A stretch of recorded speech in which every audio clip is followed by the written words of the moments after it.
దశరథుని అంత్యక్రియలు చేయడం కోసం భరతుణ్ణి శత్రుఘ్నుణ్ణి రప్పించడానికి రథంతో మనుషుల్ని పంపిస్తారు. దశరథుడి శవాన్ని ఔషధాల్లో భద్రపరిచారు. దశరథుడు చనిపోయిన 15 రోజులకి భరతుడు అయోధ్యకు వస్తాడు. అయోధ్య వెలవెలపోవడం గమనిస్తాడు. ప్రతిరోజు అయోధ్యలో చీకటి పడుతుండగా స్త్రీ పురుషులు ఉద్యానవనాల్లోకి వెళ్లిపోయి రాత్రంతా రతి సంయోగంతో సంతోషించి తెల్లవారుతుందనగా ఎవరి ఇళ్లకు వారు పారిపోవడం భరతుడు చూసేవాడట. కాని ఇప్పుడు ఆ ఉద్యానవనాలు ఖాళీగా ఉండడం గమనించాడు. రే ఎర్రి కుక్కలో, భార్యాభర్తలైతే శారీరకంగా కలుసుకోవడానికి వనాలకు వెళ్లరు అంటే వనాల్లో జరిగేది ఏంట్రా? వ్యభిచారమే కదా. అయోధ్య ఒక బోకు పట్టణం, అక్కడ రాత్రంతా జరిగేది వ్యభిచారమే. రామరాజ్యం కావాలి రామరాజ్యం కావాలి అంటే ఏంటో అనుకున్నాను. రామరాజ్యం అంటే రెడ్ లైట్ ఏరియాల్ని లీగల్ చేయడం అన్నమాట.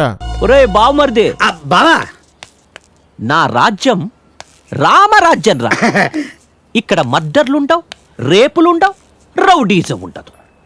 ఎవత్తైనా రానంటే కదా రేప్ చెయ్యాలి, ఎవరైనా ఇవ్వనంటే కదా రౌడీజం చెయ్యాలి. అవేవి లేవు. ఏం చెప్పావు బావా? నువ్వు రాముడివి, నేను రామదాసుని.